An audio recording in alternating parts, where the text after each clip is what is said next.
Om Shanti. Spark audio book का नाम है श्रेष्ठ स्मृति और ईश्वरीय स्वमान, पार्ट 5। पहला टॉपिक है स्वमान में रहना अर्थात स्वयं के महत्व को जानना। विधाता वरदाता बाप दादा अपने मास्टर विधाता वरदाता बच्चों को देख रहे हैं। हर एक बच्चा विधाता भी बने हैं तो वरदाता भी बने हों। साथ साथ बाप दादा देख रहे थे कि बच्चों का मर्तबा कितना महान है, इस संगम युग के ब्राह्मण जीवन का कितना महत्व है। विधाता वरदाता के साथ साथ विधि विधाता भी आप ब्राह्मण हैं। आपकी हर विधि सतयुग में कैसे परिवर्तित होती है वह पहले सुनाया है।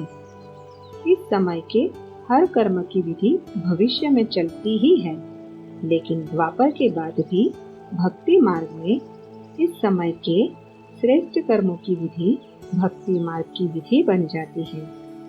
तो पूज्य रूप में भी इस समय की विधि जीवन के श्रेष्ठ विधाता के रूप में चलती है और पुजारी मार्ग अर्थात भक्ति मार्ग में भी आपकी हर विधि नीति व रीति में चलती आती है। तो विधाता वरदाता और विधि विधाता भी हो।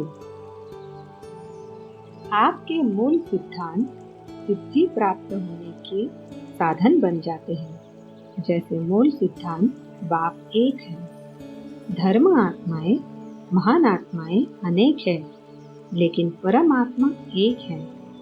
इसे मूल सिद्धांत द्वारा आधा कल्प आप श्रेष्ठ आत्माओं को एक बाप के द्वारा प्राप्त हुआ वर्षा सिद्धि के रूप में प्राप्त होता है। प्रारब्ध मिलना अर्थात सिद्धि स्वरूप बनना, जो कि एक बाप है, बाकी महान आत्माएं व धर्म आत्माएं हैं। बाप नहीं है, भाई भाई है। वर्षा बाप से मिलता है, भाई से नहीं मिलता। तो इस मूल सिद्धांत द्वारा आधा कल्प आपको सिद्धि प्राप्त होती है और भक्ति में भी गॉड इज वन यही सिद्धांत सिद्धि प्राप्त करने का आधार बनता है। भक्ति का आदि आधार भी एक बाप के शिवलिंग के रूप से आरंभ होता है, जिसको कहा जाता है अव्यभिचारी भक्ति। तो भक्ति मार्ग में भी इसी एक सिद्धांत द्वारा ही सिद्धि प्राप्त होती है कि बाप एक है। ऐसे जो भी आपके मूल सिद्धांत है, उस एक एक सिद्धांत द्वारा सिद्धि प्राप्त होती रहती है। जैसे इस जीवन का मूल सिद्धांत पवित्रता है। इस पवित्रता के सिद्धांत द्वारा आप आत्माओं का भविष्य में सिद्धि स्वरूप में रूप में लाइट का ताज सदा ही प्राप्त है, जिसका यादगार रूप डबल ताज दिखाते हैं। और भक्ति में भी जब भी यथार्थ और दिल से भक्ति करेंगे तो पवित्रता के सिद्धांत को मूल आधार समझेंगे और समझते हैं कि सिवाय पवित्रता के भक्ति की सिद्धि प्राप्त नहीं हो सकती है। चाहे अल्पकाल के लिए जितना समय भक्ति करते हैं उतना समय ही पवित्रता को अपनाएं, लेकिन पवित्रता ही सिद्धि का साधन है। इस सिद्धांत को अपनाते अवश्य है।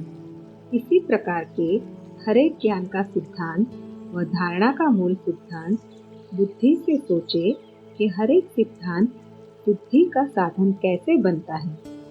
यह मनन करने का काम दे रहे हैं। जैसे दृष्टांत सुनाया इसी प्रकार से सोचना। तो आप विधि विधाता भी बनते हो, सिद्धिदाता भी बनते हो। इसलिए आज तक भी जिन भक्तों को जो सिद्धि चाहती है वो भिन्न भिन्न देवताओं द्वारा भिन्न भिन्न सिद्धि प्राप्त करने के लिए उन्हीं देवता की पूजा करते हैं। तो सिद्धिदाता बाप द्वारा आप भी सिद्धिदाता बनते हो, ऐसा अपने को समझते हो ना। जिनको स्वयं सर्व सिद्धियां प्राप्त है वही औरों को भी सिद्धि प्राप्त कराने के निमित्त बन सकते हैं। सिद्धि खराब चीज नहीं है, क्योंकि आपकी रिद्धि सिद्धि नहीं है। रिद्धि सिद्धि जो होती है वह अल्पकाल के लिए प्रभावशाली होती है, लेकिन आपकी यथार्थ विधि द्वारा सिद्धि है। ईश्वरीय विधि द्वारा जो सिद्धि प्राप्त होती है वह सिद्धि भी ईश्वरीय सिद्धि है। जैसे ईश्वर अविनाशी है तो ईश्वरीय विधि और सिद्धि भी अविनाशी है। रिद्धि सिद्धि दिखाने वाले स्वयं भी अल्पज्ञ आत्मा है, उन्हों की सिद्धि भी अल्पकाल की है, लेकिन आपकी सिद्धि सिद्धांत की विधि द्वारा सिद्धि है। इसलिए आधा कल्प स्वयं सिद्धि स्वरूप बनते हो और आधा कल्प आपके सिद्धांत द्वारा भक्त आत्माएं यथाशक्ति तथा फल की प्राप्ति व सिद्धि की प्राप्ति करते आते हैं, क्योंकि भक्ति की शक्ति भी समय प्रमाण कम होती आती है। सतो प्रधान भक्ति की शक्ति भक्त आत्माओं को सिद्धि की अनुभूति आजकल के भक्तों से ज्यादा कराती है।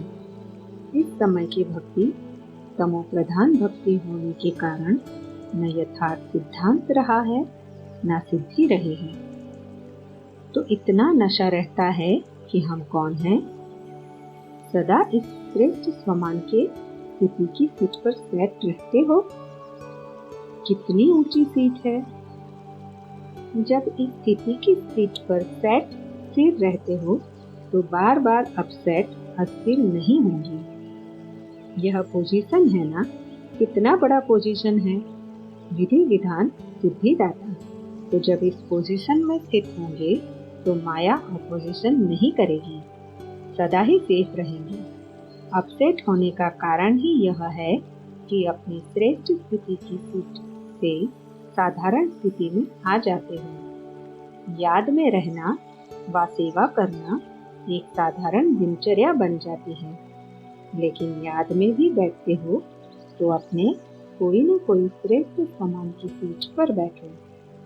सिर्फ ऐसे नहीं कि याद के स्थान पर चाहे योग के कमरे में चाहे बाप के कमरे में बैठ बिस्तर से उठकर व सारे दिन में जाकर बैठ गए, लेकिन जैसे शरीर को योग्य स्थान देते हो वैसे पहले बुद्धि को स्थिति का स्थान दो। पहले यह चेक करो कि बुद्धि को स्थान ठीक दिया तो ईश्वरीय नशा सीट से स्वतः ही आता है। आजकल भी कुर्सी का नशा कहते हैं ना। आपका तो श्रेष्ठ स्थिति का आसन है। कभी मास्टर बीज रूप की स्थिति के स्थान पर सीट पर सेट हो, कभी अव्यक्त परिस्थिति की सीट पर सेट हो, कभी विश्व कल्याणकारी स्थिति की सीट पर सेट हो। ऐसे हर रोज भिन्न भिन्न स्थिति के आसन पर व सीट पर सेट होकर बैठो। अव्यक्त वाणी की डेट है 19 मार्च 1988। अगला टॉपिक है स्वमान से ही सम्मान की प्राप्ति। बाप दादा चारों ओर के स्वमानधारी बच्चों को देख रहे हैं। स्वमानधारी बच्चों का ही सारा कल्प सम्मान होता है। एक जन्म स्वमानधारी, सारा कल्प सम्मानधारी। अपने राज्य में भी राज्य अधिकारी बनने के कारण प्रजा द्वारा सम्मान प्राप्त होता है और आधा कल्प भक्तों द्वारा सम्मान प्राप्त करते हैं। अब अपने लास्ट जन्म में भी भक्तों द्वारा देवात्मा व शक्ति रूप का सम्मान देख रहे हो और सुन रहे हो। कितना सिख व प्रेम से अभी भी सम्मान दे रहे हैं। इतना श्रेष्ठ भाग्य कैसे प्राप्त किया? मुख्य सिर्फ एक बात के त्याग का यह भाग्य है। कौन सा त्याग किया? यह अभिमान का त्याग किया, क्योंकि वे अभिमान के त्याग बिना स्वमान में स्थित हो ही नहीं सकते। इस त्याग के रिटर्न में भाग्य विधाता भगवान ने यह भाग्य का वरदान दिया है। दूसरी बात, स्वयं बाप ने आप बच्चों को स्वमान दिया है। बाप ने बच्चों को चरणों के दास व दासी से अपने सिर का ताज बना दिया। कितना बड़ा स्वमान दिया। ऐसे स्वमान प्राप्त करने वाले बच्चों का बाप भी सम्मान रखते हैं। बाप बच्चों को सदा अपने से भी आगे रखते हैं। सदा बच्चों के गुणों का गायन करते हैं। हर रोज रसिक व प्रेम से याद प्यार देने के लिए परम धाम से साकार वतन में आते हैं। वहां से भेजते नहीं, लेकिन आकर देते हैं। रोज याद प्यार मिलता है ना, इतना श्रेष्ठ सम्मान और कोई दे नहीं सकता। स्वयं बाप ने सम्मान दिया है, इसलिए अविनाशी सम्मान अधिकारी बने हैं। ऐसे श्रेष्ठ भाग्य को अनुभव करते हो। स्वमान और सम्मान दोनों का आपस में संबंध है। स्वमानधारी अपने प्राप्त हुए स्वमान में रहते हुए स्वमान के सम्मान में भी रहता और दूसरों को भी सम्मान से देखता, बोलता व संपर्क में आता है। स्व सम्मान का अर्थ ही है स्व को सम्मान देना। जैसे बाप विश्व की सर्व आत्माओं द्वारा सम्मान प्राप्त करने वाले हैं, हर एक सम्मान देते हैं, लेकिन जितना ही बाप को सम्मान मिलता है उतना ही सब बच्चों को सम्मान देते हैं। जो देता नहीं है तो देवता बनता नहीं। अनेक जन्म देवता बनते हो और अनेक जन्म देवता रूप का ही पूजन होता है। एक जन्म ब्राह्मण बनते हो, लेकिन अनेक जन्म देवता रूप में राज्य करते व पूज्य बनते हैं। देवता अर्थात देने वाला। अगर इस जन्म में सम्मान नहीं दिया तो देवता कैसे बनेंगे? अनेक जन्मों में सम्मान कैसे प्राप्त करेंगे? Follow father. साकार स्वरूप ब्रह्मा बाप को देखा, सदा स्वयं को वर्ल्ड सर्वेंट, विश्व सेवाधारी कहलाया, बच्चों का सर्वेंट कहलाया और बच्चों को मालिक बनाया। सदा मालिकम सलाम किया, सदा छोटे बच्चे को भी सम्मान का स्नेह दिया। होवनहार विश्व कल्याणकारी रूप से देखा। कुमारियों व कुमारों को, युवा स्थिति वालों को, सदा विश्व की नानी ग्रामी महान आत्माओं को चैलेंज करने वाले, असंभव को संभव करने वाले, महात्माओं के सिर झुकाने वाले, ऐसे पवित्र आत्माओं को सम्मान से देखा। सदा अपने से भी कमाल करने वाले महान आत्मा समझ सम्मान दिया ना। ऐसे ही बुजुर्ग आत्माओं को, सदा अनुभवी आत्मा हम जिन आत्मा को सम्मान से देखा। बांधेले व बांधेलियों को निरंतर याद में नंबर 1 के सम्मान से देखा, इसलिए नंबर 1 अविनाशी सम्मान के अधिकारी बने। राज्य सम्मान में भी नंबर 1 विश्व महाराजन और पूज्य रूप में भी बाप की पूजा के बाद पहले पूज्य लक्ष्मी नारायण ही बनते हैं। तो राज्य सम्मान और पूज्य सम्मान दोनों में नंबर 1 हो गए, क्योंकि सर्व को स्वमान सम्मान दिया। ऐसे नहीं सोचा सम्मान देवे तो सम्मान दो। सम्मान देने वाले निंदक को भी अपना मित्र समझते। सिर्फ सम्मान देने वाले को अपना नहीं समझते, लेकिन गाली देने वाले को भी अपना समझते, क्योंकि सारी दुनिया ही अपना परिवार है। सर्व आत्माओं का तना आप ब्राह्मण हो। यह सारी शाखाएं अर्थात भिन्न भिन्न धर्म की आत्माएं भी मूल तना से निकली हैं, तो सभी अपने हुए न। ऐसे स्वमानधारी सदा अपने को मास्टर रचयिता समझ सर्व को सम्मान दाता बनते हैं। सदा अपने को आदि देव ब्रह्मा के आदि रत्न, आदि पाठधारी आत्माएं समझते हो। इतना नशा है तो सभी ने सुना। बच्चों का सम्मान क्या है, बूढ़ों का सम्मान क्या है, युवा का क्या है। आदि पिता ब्रह्मा ने हमको ऐसे सम्मान से देखा, कितना नशा होगा। तो सदा यह स्मृति रखो कि आदि आत्मा ने जिस श्रेष्ठ दृष्टि से देखा, ऐसे ही श्रेष्ठ स्थिति की सृष्टि में रहेंगे। ऐसे अपने से वायदा करो। अव्यक्त वाणी की डेट है 1 दिसंबर 1989। अगला टॉपिक है वमान।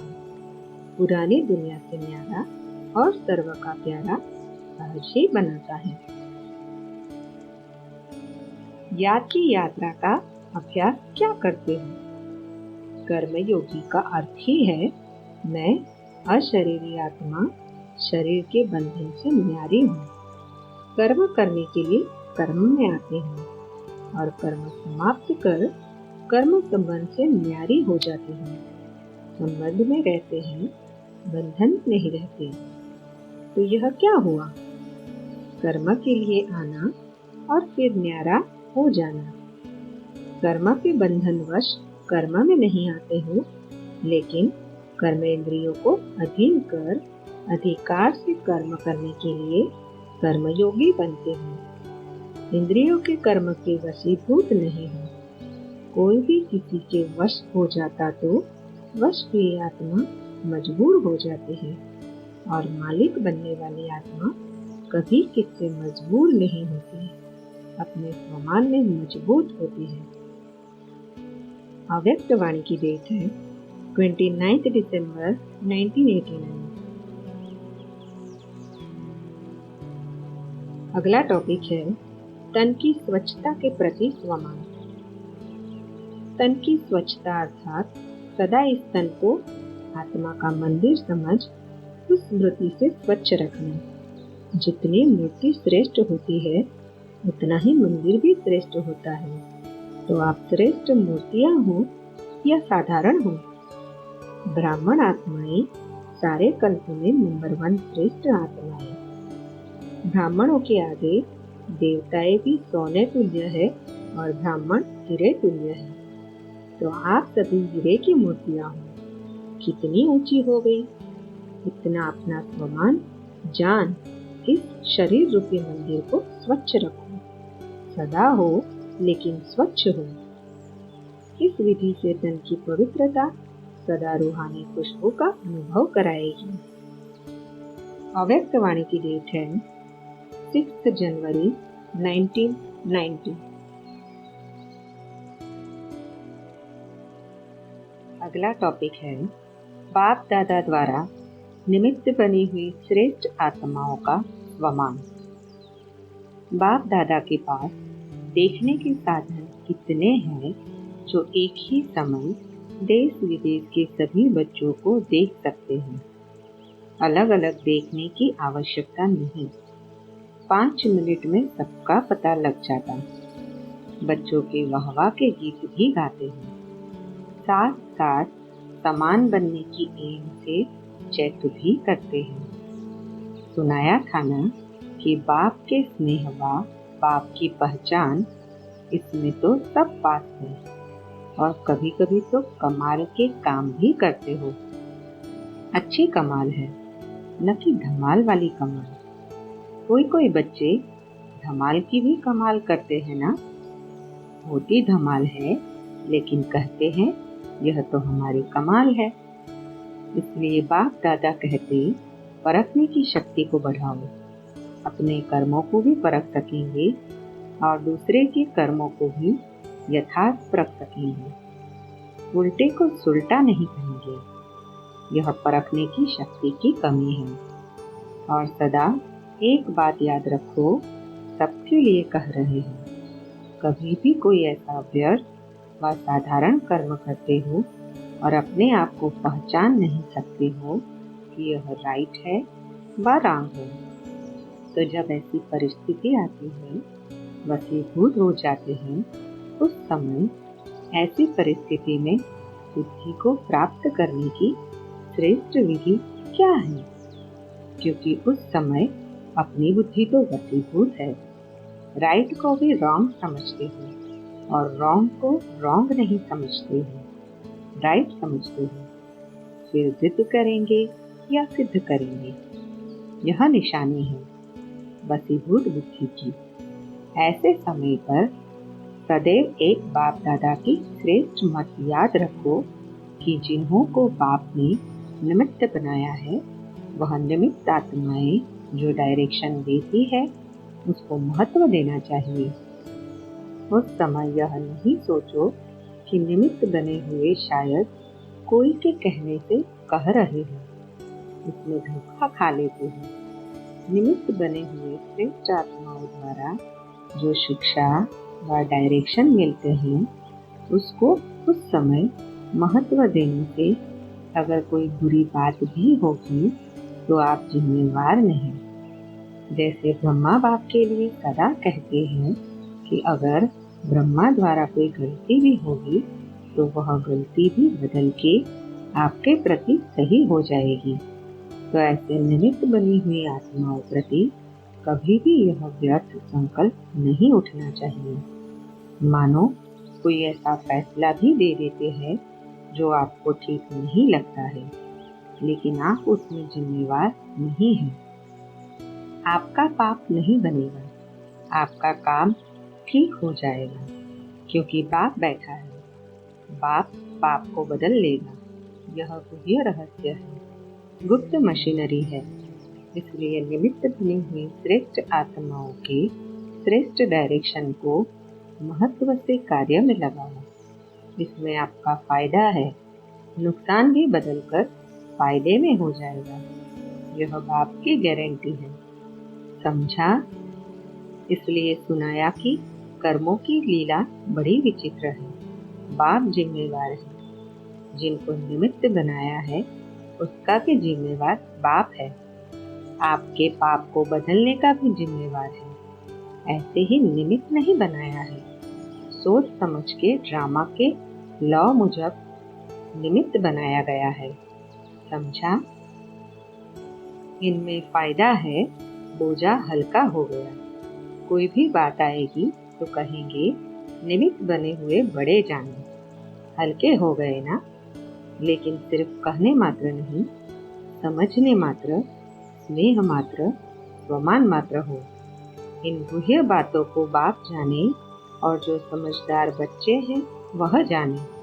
निमित्त बनी हुई आत्माओं के लिए कुछ भी कहना अर्थात बाप के लिए कहना। निमित्त बाप ने बनाया है ना।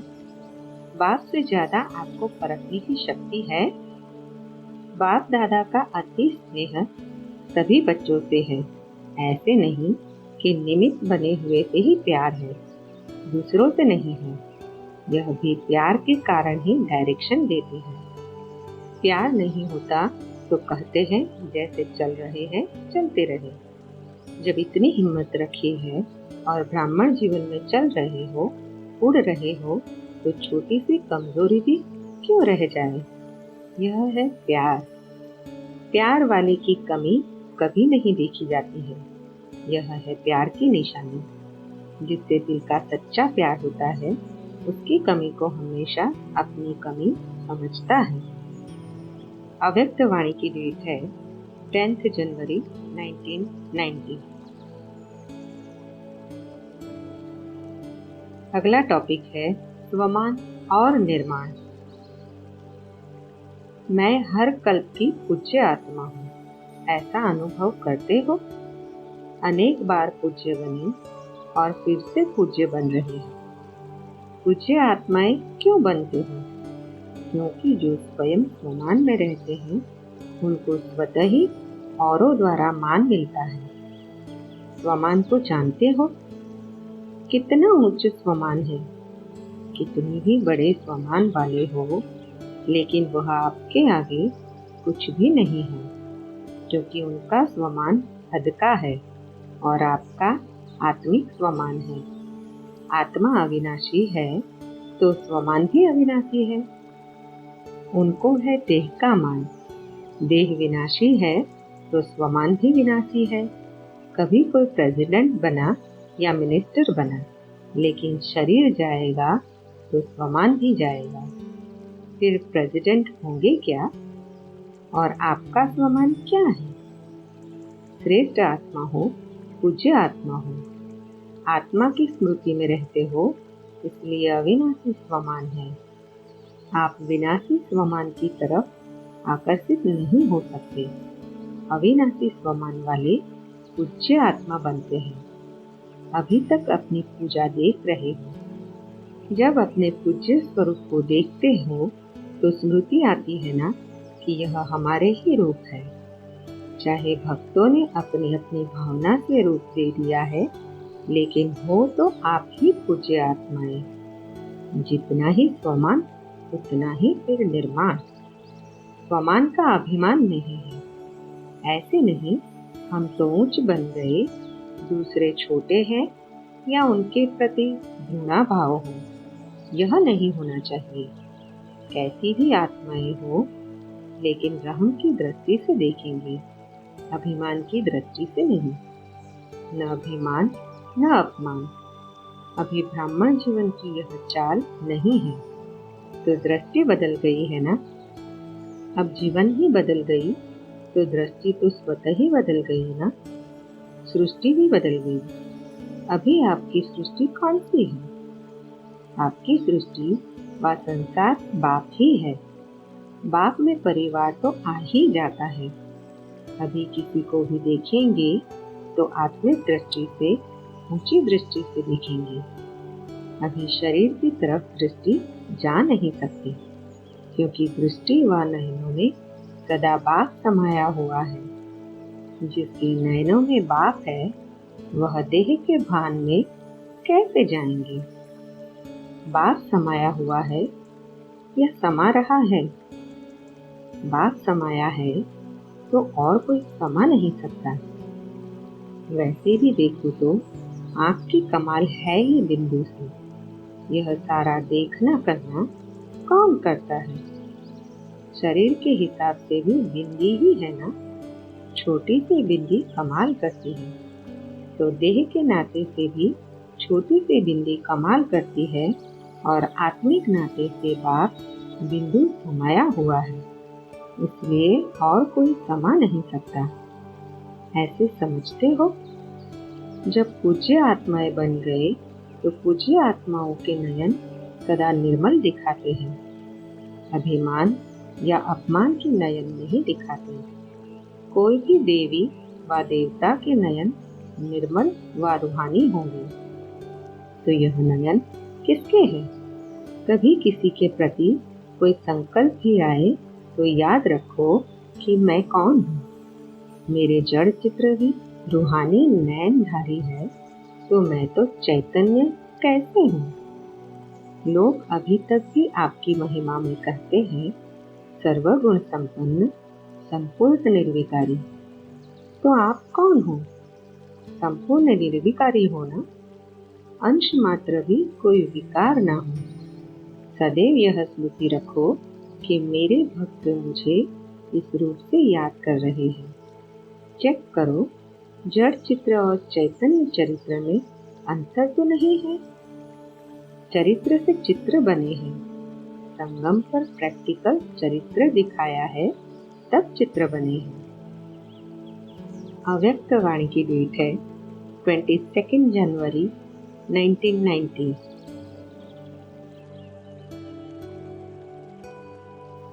अगला टॉपिक है, दृढ़ प्रतिज्ञा का आधार है स्व को देखना, स्व को बदलना, स्वमान में रहना।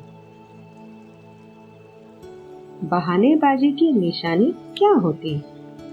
कहेंगे ऐसे नहीं था, ऐसे था, ऐसा नहीं होता तो वैसा नहीं होता, इसने ऐसे किया, सरकमस्टांस ही ऐसा था, बात ही ऐसी थी, तो ऐसा और वैसा। यह भाषा बहानेबाजी की है। दृढ़ प्रतिज्ञा की भाषा है ऐसा हो व वैसा हो, लेकिन मुझे बाप जैसा बनना है, मुझे बनना है। दूसरों को मेरे को नहीं बनाना है, मुझे बनना है। दूसरे ऐसे करे तो मैं अच्छा रहूं, दूसरा सहयोग दे तो मैं संपन्न व संपूर्ण बनूं, नहीं। इस लेने के बजाय मास्टर दाता बन सहयोग, स्नेह और सहानुभूति देना ही लेना है। याद रखना, ब्राह्मण जीवन का अर्थ ही है देना ही लेना है, देने में ही लेना है। इसलिए दृढ़ प्रतिज्ञा का आधार है स्व को देखना, स्व को बदलना, स्वमान में रहना। स्वमान है ही मास्टर दातापन का। अव्यक्त वाणी की डेट है 18 जनवरी 1993।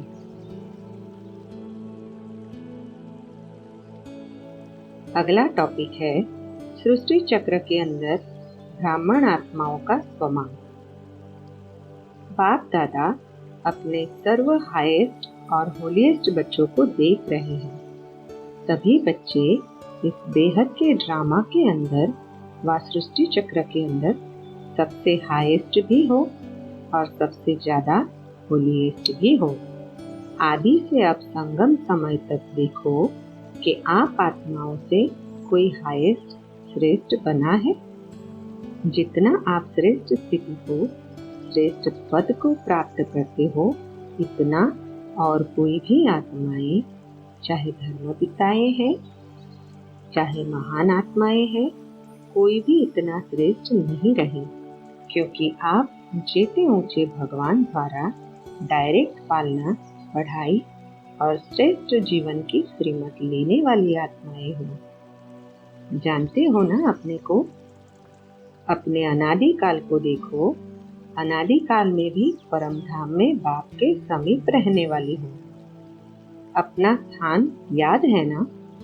तो अनादि काल में भी हाईएस्ट हो, समीप, साथ हो, और आदि काल में भी सृष्टि चक्र के सत्युग काल में देव पद प्राप्त करने वाली आत्माएं हो। देव आत्माओं का समय आदिकाल भी सर्वश्रेष्ठ है और साकार मनुष्य जीवन में सर्व प्राप्ति संपन्न श्रेष्ठ हो। सृष्टि चक्र के अंदर ये देव पद अर्थात देवता जीवन ही ऐसी जीवन है जहाँ तन, मन, धन, जन चारों ही प्रकार की सर्व प्राप्तियां ही प्राप्त है। अपनी दैवी जीवन याद है कि भूल गए हो? अनादि काल भी याद आ गया, आदि काल भी याद आ गया। अच्छी तरह से याद करो तो दोनों समय में हाईएस्ट होना। उसके बाद मध्य काल में आओ तो द्वापर में आप आत्माओं के जड़ चित्र बनते हैं, अर्थात पूज्य आत्माएं बनते हैं। पूज्य में भी देखो, सबसे विधि पूर्वक पूजा देव आत्माओं की होती है। आप सबके मंदिर बने हैं। डबल विदेशियों के मंदिर बने हुए हैं कि सिर्फ भारतवासियों के बनते हैं? बने हुए हैं ना? जैसे देव आत्माओं की पूजा होती है, ऐसे और किसी आत्माओं की पूजा नहीं होती। कोई महात्मा वगैरह को मंदिर में मिठा भी देते हैं, लेकिन ऐसे भावना और विधि पूर्वक हर कर्म की पूजा हो, ऐसी पूजा नहीं होती। तो मध्य काल में भी पूज्य रूप में श्रेष्ठ हो, हाईएस्ट हो। अब अंत में आओ। अब संगम युग पर भी ऊंचे से ऊंचे ब्राह्मण आत्माएं, ब्राह्मण सो फरिश्ता आत्माएं बनते हैं। तो अनादि, आदि, मध्य और अंत हाईएस्ट हो गए ना? है इतना नशा? रूहानी नशा है ना? अभिमान नहीं, लेकिन स्वमान है। स्वमान का नशा है। स्व अर्थात आत्मा का, श्रेष्ठ आत्मा का रूहानी नशा है। तो सारे चक्र में हाईएस्ट भी हो और साथ साथ होलीएस्ट भी हो। चाहे और आत्माएं भी होली अर्थात पवित्र बनती है, लेकिन आपकी वर्तमान समय की पवित्रता और फिर देवता जीवन की पवित्रता सभी से श्रेष्ठ और न्यारी है। इस समय भी संपूर्ण पवित्र अर्थात होली बनते हो। अव्यक्त वाणी की डेट है 7 मार्च 1993।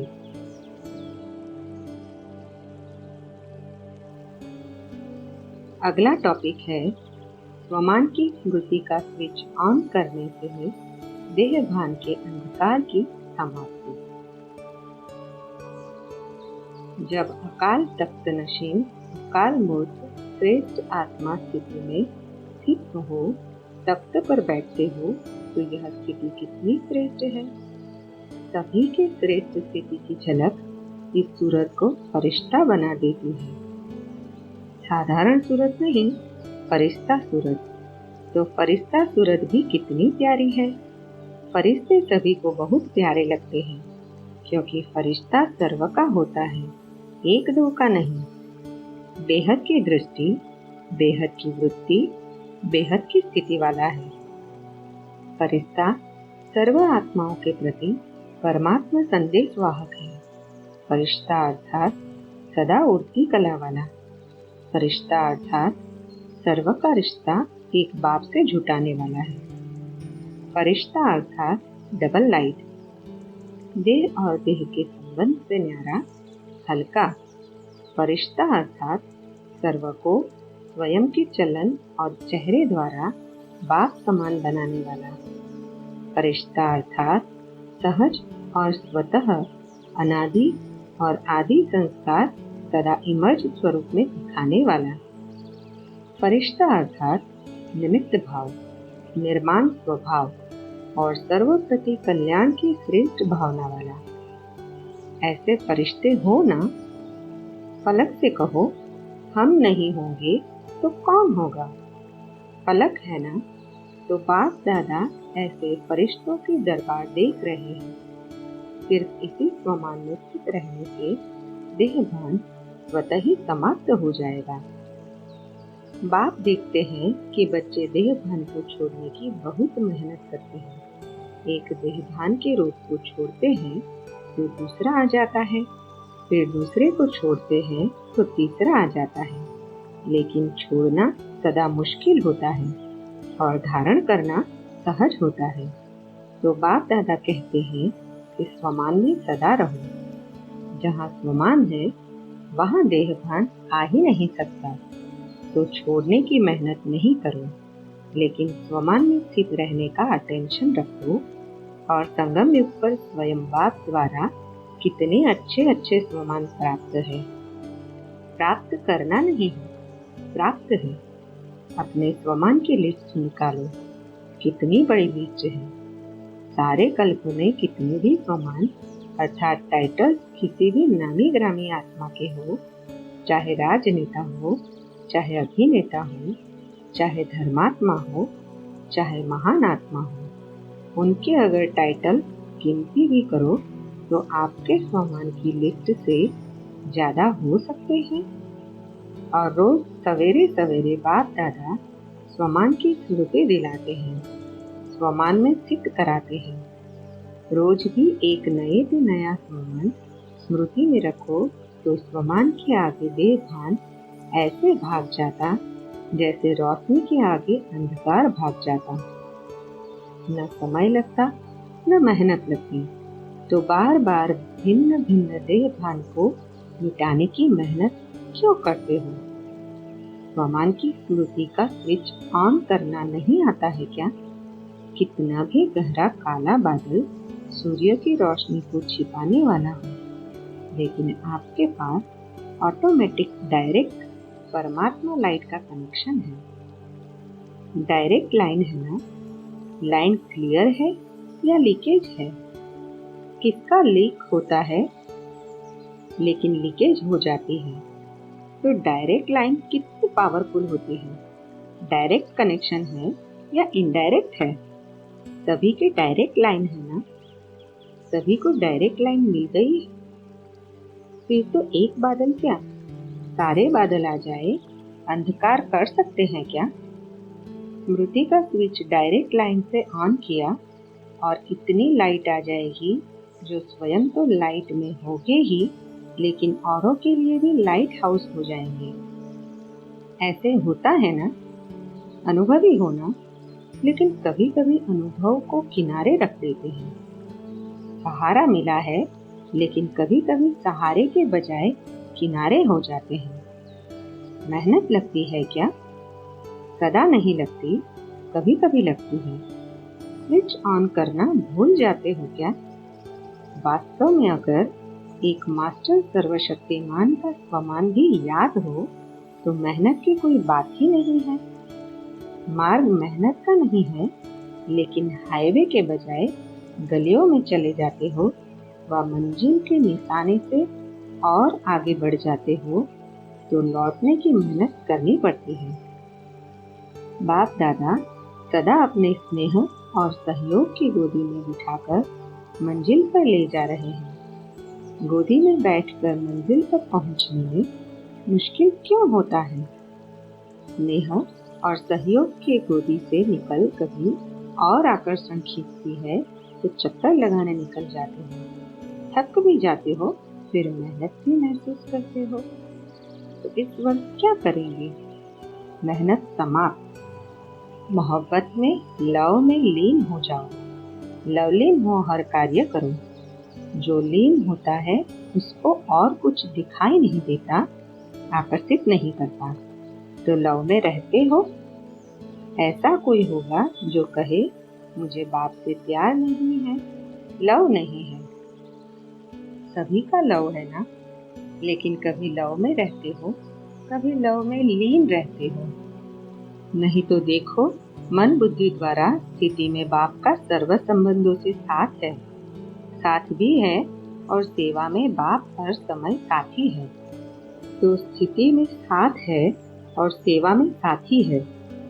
जहाँ सदा साथ भी है और साथी भी है, तो वहाँ क्या मुश्किल है? परमात्मा की महिमा ही है मुश्किल को सहज करने वाले। ऐसा बाप आपके साथ है और साथी है तो मुश्किल हो सकता है। फिर क्यों मुश्किल करते हो?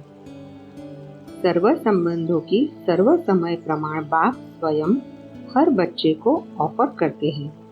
जैसा समय वैसे संबंध से साथ रहो व साथी बनाओ। कोई समय तो संबंध से साथी बनाते हो और कोई समय साथी को किनारे कर देते हो। फिर कहते हैं कि अकेलापन फील होता है, चलते चलते अकेलापन लगता है। और अकेलापन होने से क्या होता है? अपना श्रेष्ठ जीवन साधारण जीवन अनुभव होती है।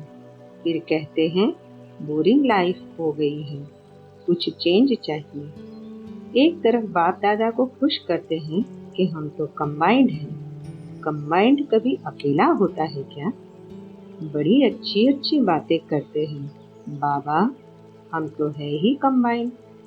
फिर 15-20 वर्ष बीतता तो कहते हैं चेंज चाहिए, अकेले हो गए हैं। वैसे भी देखो, दुनिया में अगर चेंज चाहते हैं तो कोई सागर के किनारे पर जाकर सो जाते हैं, कोई मनोरंजन में चले जाते हैं, डांस करते हैं, कोई गीतों के मौज में मौज मनाते हैं, कोई कंपनी व कंपेनियन का साथ लेते हैं। यही करते हो ना? खेल करते हो, खेलों की दुनिया में बगीचे में चले जाते हो। यह ज्ञान सागर का किनारा है, यह भूल जाते हो। अगर सागर पसंद है तो सागर के किनारे बैठ जाओ। बाप ज्ञान सागर है ना? बाप कंपेनियन नहीं है क्या? उससे मजा नहीं आता है? ये समझते हो बिल्ली से क्या मजा आएगा? आप सभी को सदा बहलाने के लिए तो ब्रह्मा बाप अव्यक्त हुए, लेकिन यहाँ तो सदा का साथी चाहिए ना। जब भी अपने को अकेलापन अनुभव करो तो उस समय बिंदु रूप नहीं याद करो, वह मुश्किल होगा, उससे बोर हो जाएंगे। लेकिन अपने ब्राह्मण जीवन की भिन्न भिन्न समय की रमणीक अनुभव की कहानियां स्मृति में लाओ। अनुभव की कहानियों का किताब सभी के पास है। जब बोर हो जाते हैं तो नॉवेल्स पढ़ते हैं ना, तो आप अपनी कहानियों का किताब खोलो और उसे पढ़ने में बिजी हो जाओ। अपने स्वमान की लिस्ट को सामने लाओ, अपने प्राप्तियों की लिस्ट को सामने लाओ। ब्राह्मण संसार की विचित्र प्रैक्टिकल कहानियों को स्मृति में लाओ। जैसे अपने को चेंज करने के लिए समाचार पत्र पढ़ने का भी आधार लेते हैं, तो ब्राह्मण संसार के कितने अलौकिक समाचार आदि से अब तक देखे हैं व सुने हैं। समाचार पत्र भी आपके पास है। कईयों को पेपर पढ़ने के बिना चैन नहीं आता। पेपर भी आपके पास है, पेपर पढ़ो। डांस और साज तो जानते ही हो, बिना थकावट के डांस करते हो। मन मनाभाव होना ही सबसे बड़ा मनोरंजन है, क्योंकि सर्व संबंधों का रस व अनुभूतियां करना ही मन मनाभाव है। सिर्फ बाप के रूप में या विशेष 3 रूपों के संबंध से अनुभव नहीं है, लेकिन सर्व संबंधों के स्नेह का अनुभव कर सकते हो। संबंधों से याद तो करते हो, लेकिन फर्क क्या हो जाता है? एक है दिमाग से नॉलेज के आधार पर संबंध को याद करना, और दूसरा है दिल से उस संबंध के स्नेह में, लव में लीन हो जाना। आधा तो करते हो, बाकी आधा रह जाता है। इसलिए थोड़ा समय तो ठीक रहते हो, थोड़े समय के बाद सिर्फ दिमाग से ही संबंध को याद किया तो दिमाग में दूसरी बात आने से दिल बदल जाता है। फिर मेहनत करनी पड़ती है। फिर क्या कहते हो, हमने याद तो किया, बाबा मेरा कंपेनियन है, लेकिन कंपेनियन ने तोड़ तो निभाई नहीं, अनुभव तो कुछ हुआ नहीं। ये दिमाग से याद किया, दिल में स्नेह को समाया नहीं। जब भी कोई बात दिमाग में आती है तो वह निकलती भी जल्दी है, लेकिन दिल में समा जाती है तो उसको चाहे सारी दुनिया भी दिल से निकालना चाहे तो भी नहीं निकाल सकती। तो सर्व संबंधों को समय प्रमाण, जिस समय जिस संबंध की आवश्यकता है फ्रेंड की, और याद करो बाप को तो मजा नहीं आएगा। इसलिए जिस समय जिस संबंध की अनुभूति चाहिए उस संबंध को स्नेह से दिल से अनुभव करो। फिर मेहनत भी नहीं लगेगी और बोर भी नहीं होंगे। सदा मनोरंजन। अव्यक्त वाणी की डेट है 18 फरवरी 1994।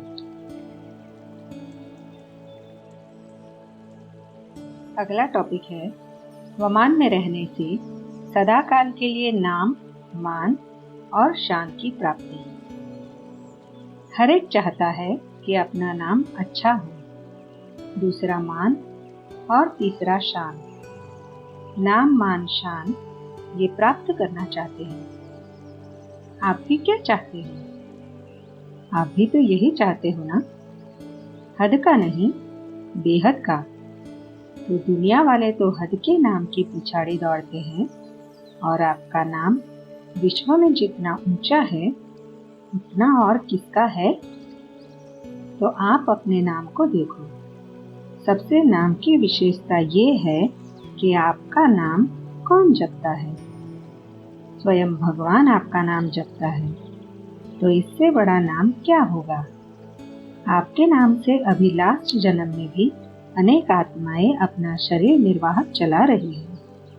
आप ब्राह्मण हो ना, तो ब्राह्मणों के नाम से आज भी नामधारी ब्राह्मण कितना कमा रहे हैं। अभी तक नामधारी ब्राह्मण भी कितना ऊंचे गाए जाते हैं। तो आपके नाम की कितनी महिमा है। इतना श्रेष्ठ नाम आपका हो गया, इसलिए हद के नाम के पीछे नहीं जाओ।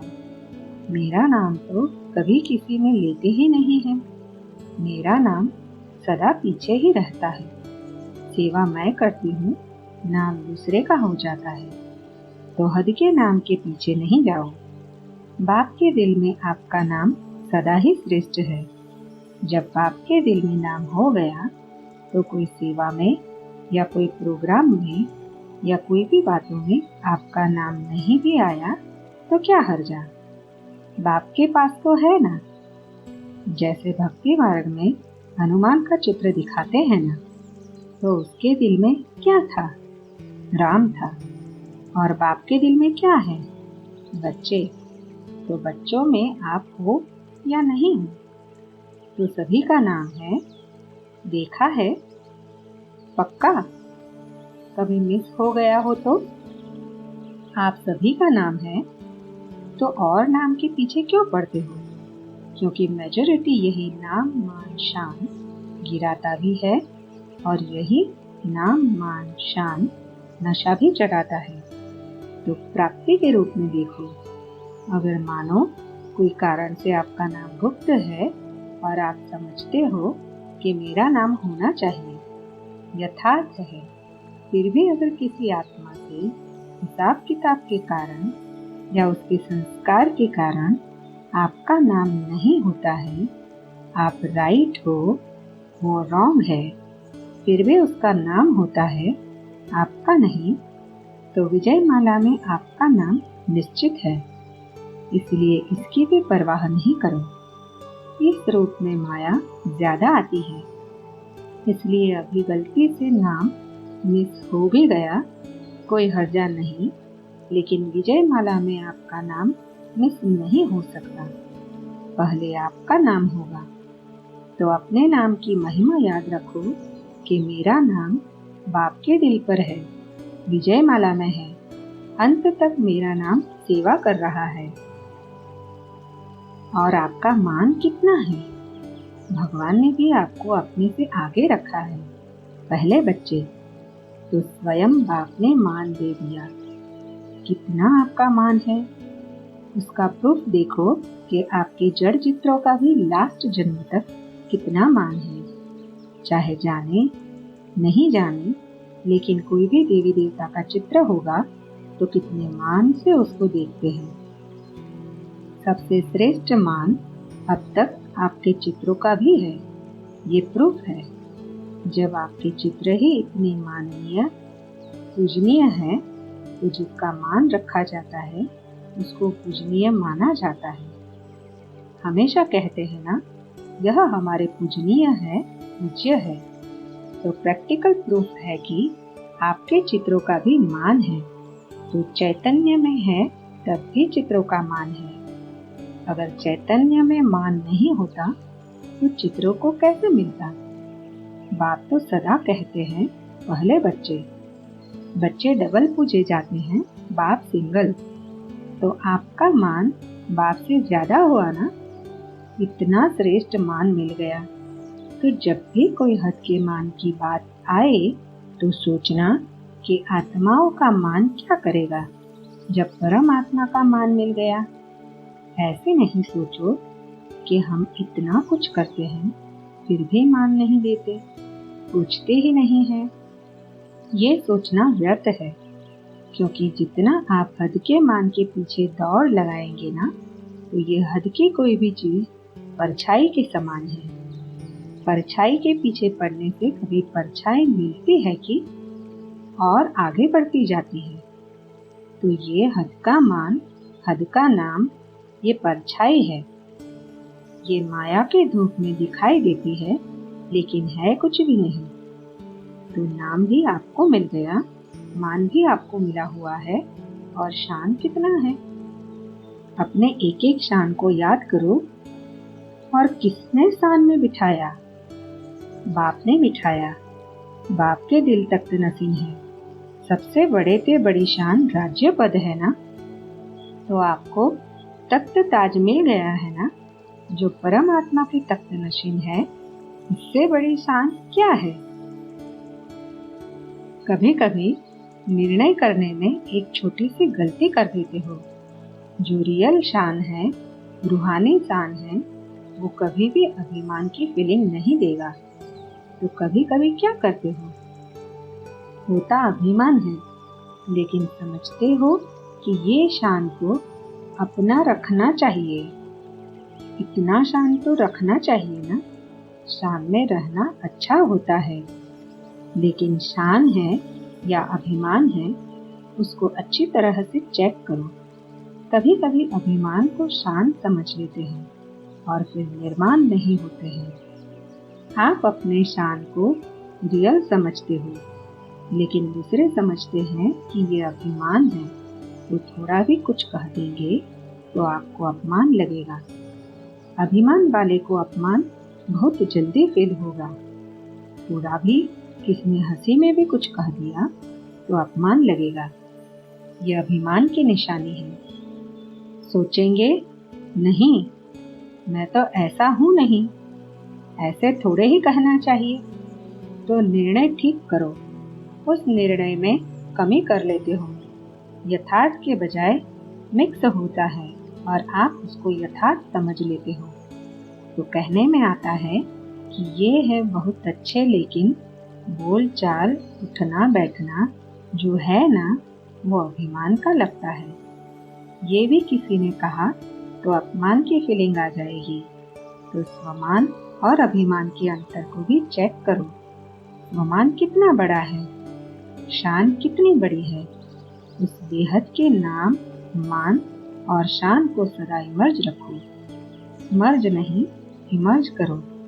जैसे याद में कभी कभी अलबेलापन आ जाता है तो कहते हैं, हम है ही बाप के, याद क्या करें, लेकिन इमर्ज संकल्प से प्राप्ति का अनुभव होता है। ऐसे ही हर धारणा में अलर्ट रहो, अलबेले नहीं बनो, क्योंकि समय समीप आ रहा है और समय समीप क्या सूचना दे रहा है। समान बनो, संपन्न बनो। तो समय के चैलेंज को देखो, आपको कोई भी अप्राप्ति नहीं है। और क्या प्राप्ति होती है? अगर स्थूल रीति से देखो तो तंदुरुस्ती चाहिए, संपत्ति चाहिए, संबंध चाहिए, यही प्राप्ति में चाहिए ना। तो आपकी आत्मा कितनी तंदुरुस्त है? आत्मा में low blood pressure, high blood pressure होता है क्या? नहीं, सदा तंदुरुस्त, क्योंकि अमृत वेले हर रोज बाप दादा सदा तंदुरुस्त भव का वरदान देता है। शरीर का तो हिसाब किताब है, लेकिन आत्मा सदा तंदुरुस्त। आत्मा को कोई बीमारी नहीं है। तो आत्मा की तंदुरुस्ती है ना कि कभी कभी बीमार पड़ जाते हो। अव्यक्त वाणी की डेट है 16 मार्च 1995। अगला टॉपिक है स्वमानधारी बनना, अर्थात होलीएस्ट, हाईएस्ट और रिचेस्ट इन द वर्ल्ड। बाप दादा अपने होलीएस्ट, हाईएस्ट और रिचेस्ट इन द वर्ल्ड बच्चों को चारों तरफ देख रहे हैं, चाहे साकार में सम्मुख है, चाहे दूर बैठे दिल से समीप है। चारों ओर के बच्चों को देख हर्षित होते रहते हैं। हर एक बच्चा ऐसा होलीएस्ट बनता है जो सारे कल्प में और कोई भी ऐसा महान पवित्र आत्मा न बना है, न बन सकती है। समय प्रति समय धर्म आत्माएं, महान आत्माएं पवित्र रहे हैं, लेकिन उन्हों की पवित्रता और आपकी पवित्रता में अंतर है। इस समय आप पवित्र बनते हो। इसी पवित्रता की प्राप्ति व प्रारब्ध भविष्य अनेक जन्म तक तन मन धन संबंध संपर्क और साथ में आत्मा भी पवित्र है। शरीर भी पवित्र हो और आत्मा भी पवित्र हो, ऐसी पवित्रता आप आत्माएं प्राप्त करती हो। मन वचन कर्म तीनों ही पवित्र बनने से ऐसी प्रारब्ध प्राप्त होती है। तो ऐसे होलीएस्ट आत्माएं हो।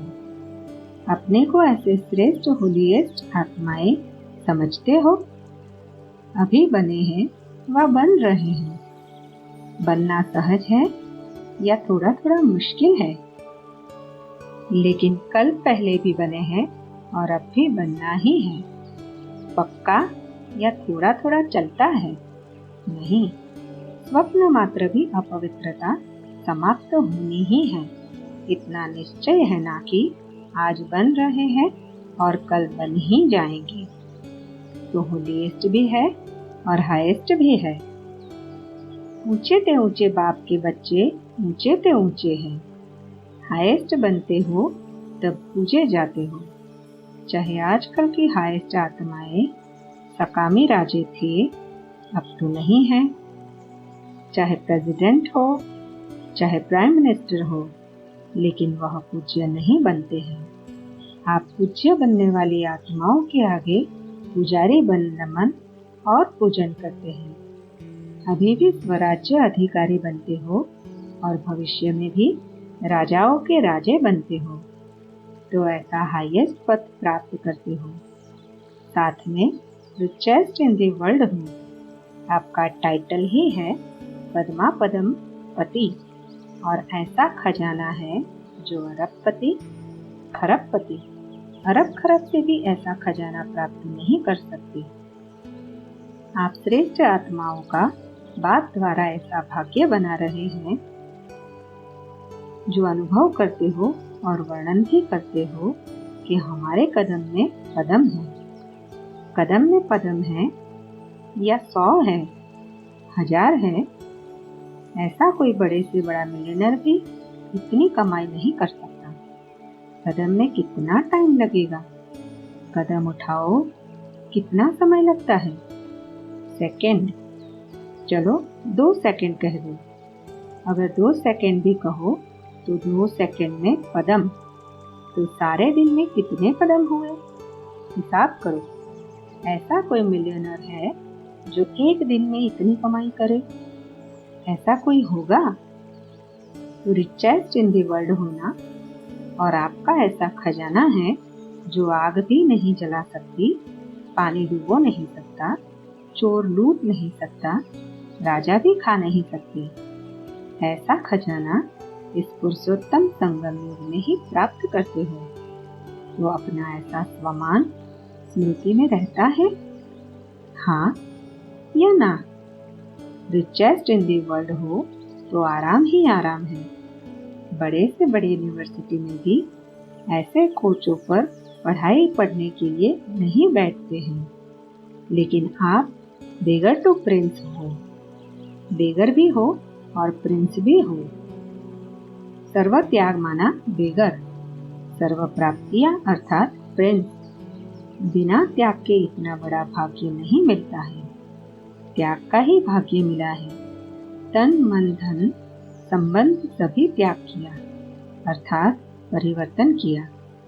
तन मेरा के बजाय तेरा किया। मन धन संबंध एक शब्द परिवर्तन होने से मेरे के बजाय तेरा किया है एक शब्द का परिवर्तन, लेकिन इसी त्याग से भाग्य के अधिकारी बन गए। अव्यक्त वाणी की डेट है 13 मार्च 1998।